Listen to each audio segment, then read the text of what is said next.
আমি প্রথম যেটা জামাতের একটি বড় মিছিলে অংশ নিয়েছিলাম সেটা ছিল ঢাকাতে যখন সমাবেশ হলো কিছুদিন আগে, কয়েক মাস আগে।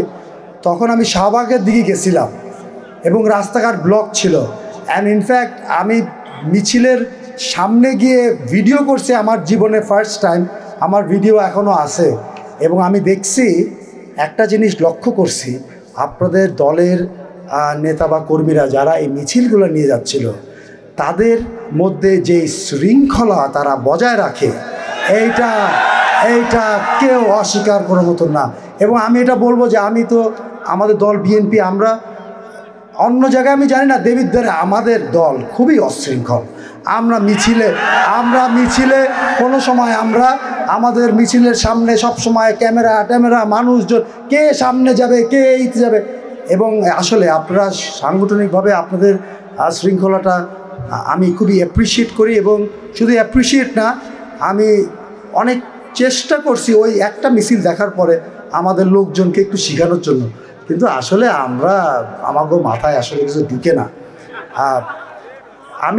আমি শুনেছি যে আমি আসলে আপনাদেরই কিছু জিনিসগুলো বলি যেটা আমি আসলে কি বলবো আমি জানি না আসলে। এই জন্যই সেটা হলো যে আপনাদের সংগঠনের হায়ারার্কি আমি জানি না, কিন্তু আমি এতটুকু জানি যে আমরা মেইন স্ট্রিম দল যারা আছি, অন্য সব দল মানে জামাতে ইসলামী ছাড়া, বিএনপি বলেন, আওয়ামী লীগ বলেন, জাতীয় পার্টি বলেন, এই যত পার্টি আছে, এই গোলাপ ফুল মানে যেটাই বলেন, সাংগঠনিক সিস্টেমের ক্ষেত্রে কেমনে একজন ব্যক্তি প্রমোট হয়, এটা আপনাদের ওইখানে শৃঙ্খলভাবে, ডিসিপ্লিনভাবে, সিস্টেম্যাটিকভাবে, যেরকম দক্ষ মেধাবী সাংগঠনিক লোক পদে তাদের যেতে পারে। আমাদের অন্য সব দলগুলি কিন্তু এটা সত্যিকারভাবে প্র্যাকটিস করে না। এই জন্য আপনাদের সবাইকে অসংখ্য ধন্যবাদ যে আপনারা আপনাদের কর্মীদেরকে, নেতাদেরকে এই জিনিসটা আপনারা শিখাতে পারছেন। এবং এই জন্যই আপনাদের দল আজকে সারা দেশেই কিন্তু সাংগঠনিকভাবে যদি আপনারা বলেন, আপনারা কিন্তু খুবই স্ট্রং। অলদো গত 17 বছর আওয়ামী লীগ কিন্তু আপনাদের উপরে কম অত্যাচার করেনি, কিন্তু আপনারা ঠিকই আপনাদের সংগঠন খুবই সুন্দর করে এবং শক্তিশালী করে রেখেছেন। আমি আমার বক্তব্য আর বেশি কিছু বলবো না, শুধু আপনারা এখানে অনেক মানুষ আছেন। আপনারা আমাদের দেশনেত্রী, আপসীন দেশনেত্রী বেগম খালেদা জিয়ার রোগ মুক্তির জন্য আপনারা দোয়া করবেন। আপনারা সবাই, আমি জানি আপনারা দোয়া করেন। উনি কিন্তু দলবদ নির্বিশেষে উনি এমন একটা ব্যক্তি যে কেউ তাকে অস্বীকার করতে পারবে না যে সে একজন ভালো সফল প্রধানমন্ত্রী ছিলেন। এবং পাশাপাশি অবশ্যই আমার বাবা, আমাদের দেবিদ্বারে 4 বারের অপরাজিত সংসদ সদস্য আলহাজ ইঞ্জিনিয়ার মঞ্জুল হাসান মুন্সি, যিনাকে আপনারাই সবাই নাম দিচ্ছেন উন্নয়নের রূপকার। এবং অনেকেই আপনারা ওনার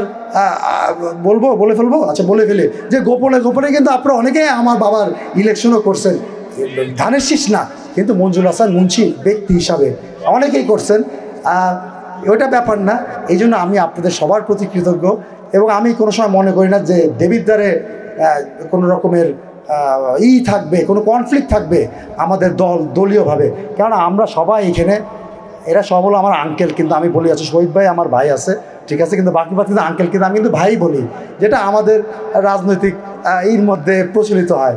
তো আমি আপনাদের কাছে এই দোয়াগুলো চাইলাম, আমার জন্য দোয়া করবেন, যেরকম আমি কমপক্ষে আমার বাবার ঐতিহ্য ধরে রাখতে পারি। এটা রাজনীতি না, রাজনীতির বাইরে দেবিদ্বারের সন্তান হিসাবে, মঞ্জুল হাসান মুন্সির সন্তান হিসাবে, এমন একটা ব্যক্তির সন্তান হিসাবে যে দেবিদ্বারের জন্য উনি ওনার জীবন, ওনার ধন সম্পদ, উনি ওনার সন্তানদের লালন পালন করার যে সময়, সব কিছু উনি দেবিদ্বারে দিছে এবং দেবিদ্বারের জনগণের জন্য দিছে। এবং উনি সত্যিকারভাবে একজন মানে নৈতিক লোক। এবং ওনার মধ্যে আমি কোনো সময় কোনো দুর্নীতির একটুও ছায়া দেখি না। বাংলাদেশে আমি মনে করি এরকম খুব কম মানুষ আছে, এবং আমরা এটা পাইছি, আমাদের সবার অর্জন এটা। আমরা সবাই দেবিদ্বারবাসী, সবার অর্জন এটা, দলমত নির্বিশেষে। আপনারা ওনার জন্য দোয়া করবেন যে উনি যেরকম সুস্থ থাকে। আমি ক্ষমা প্রার্থী যে আমি আপনাদের কোনো দাওয়াত ছাড়াই আপনাদের এই দাওয়াতটা আমি ভেঙে এসে পড়েছি। কিন্তু আমি মনে করলাম যে আসলে এটা প্রথমে আমি মনে করছি যে আমি কোনো সময় জামাতে ইসলামী বা তাদের আপনাদের দলের কোনো অঙ্গ সংগঠনের কোনো মিটিং বা কোনো সাংগঠনিক মিটিং আমি কোনো সময় দেখিনি। ইনফ্যাক্ট সবাইকে অসংখ্য ধন্যবাদ। আসসালামু আলাইকুম। রাজনৈতিক সম্প্রীতির উজ্জ্বলতম দৃষ্টান্ত দেবিদ্বার, আমাদের প্রিয় দেবিদ্বার। এখানে আমাদের মাঝে কোনো ধরনের সংঘাত নেই, বিদ্বেষ নেই, ক্ল্যাশ নেই। আমরা রাজনৈতিক সহাবস্থানে থেকে পরস্পরের কল্যাণ কামনা করে আগামী দিনে দেবিদ্বার রাজনীতিকে আরও সুন্দর করতে চাই, আরও প্রাণবন্ত করতে চাই।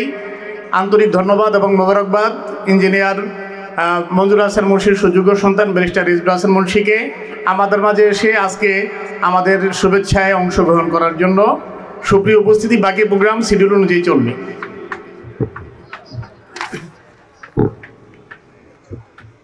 সম্মানিত সুধী, প্রিয় ডেলিগেটবৃন্দ,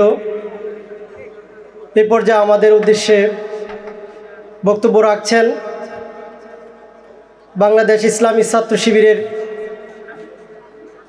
প্রথম দেবিদ্বার সাথী শাখার সভাপতি, আগামী স্থানীয় সরকার নির্বাচনে 13 নং ধামতি ইউনিয়নে জামায়াত মনোনীত চেয়ারম্যান পদপ্রার্থী জনাব মুজিবুর রহমান সরকার। বক্তব্য রাখছেন জনাব মুজিবুর রহমান সরকার।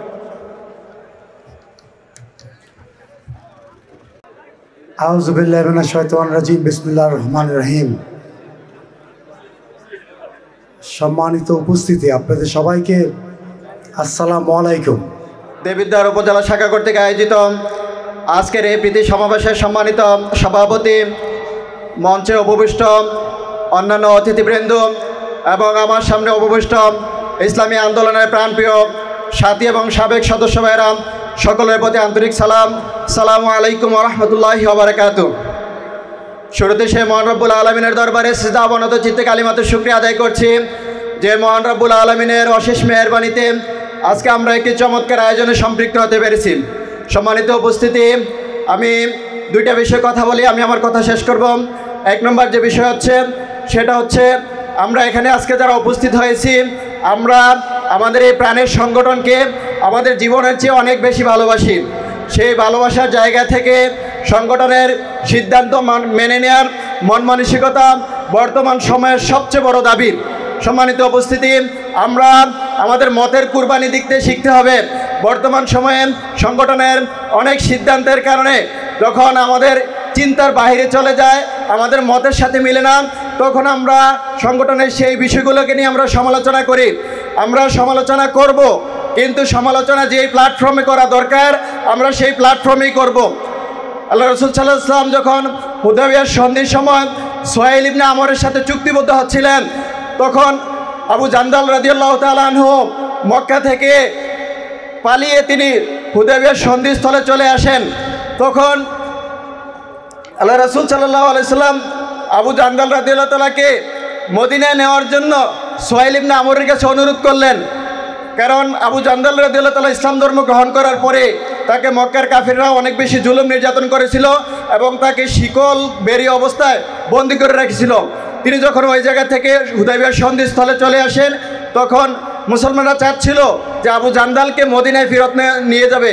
কিন্তু আমরা জানি যে হুদায়বিয়ার সন্ধির যেই শর্তগুলো ছিল তার মধ্যে একটা শর্ত ছিল, কেউ যদি মদিনায় থেকে মক্কায় চলে যায় তাহলে তাকে ফেরত দিতে হবে না, কিন্তু কেউ যদি মক্কা থেকে মদিনায় চলে আসে তখন তাকে ফেরত দিতে বাধ্য থাকবে।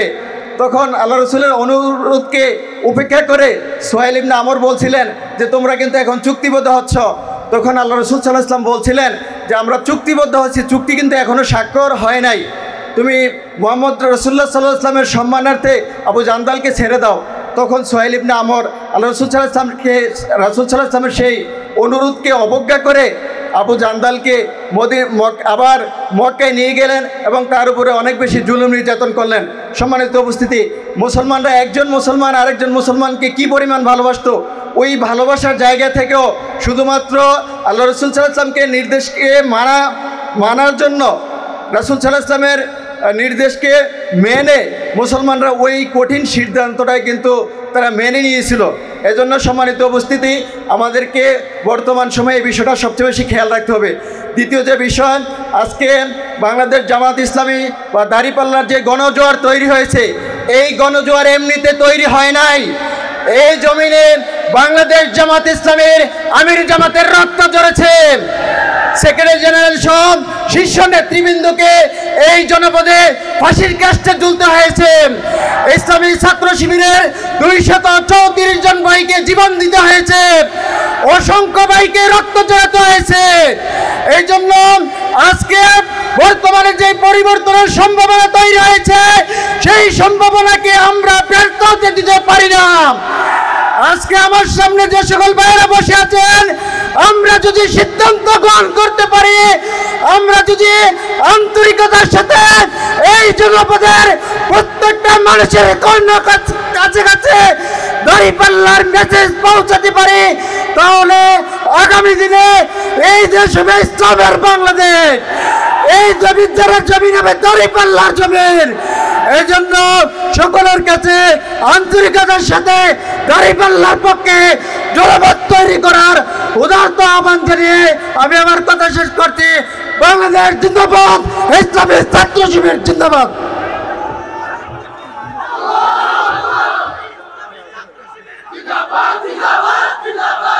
প্রিয় সুধী, সম্মানিত ডেলিগেটবৃন্দ, এ পর্যায়ে আমাদের উদ্দেশ্যে বক্তব্য রাখবেন ঢাকাস্থ দেবিদ্বার সোসাইটির সম্মানিত সেক্রেটারি, এলাহাবাদ ইউনিয়নের কৃতি সন্তান জনাব সুলাইমান কবির মাসুম। বক্তব্য রাখছেন জনাব সুলাইমান কবির মাসুম।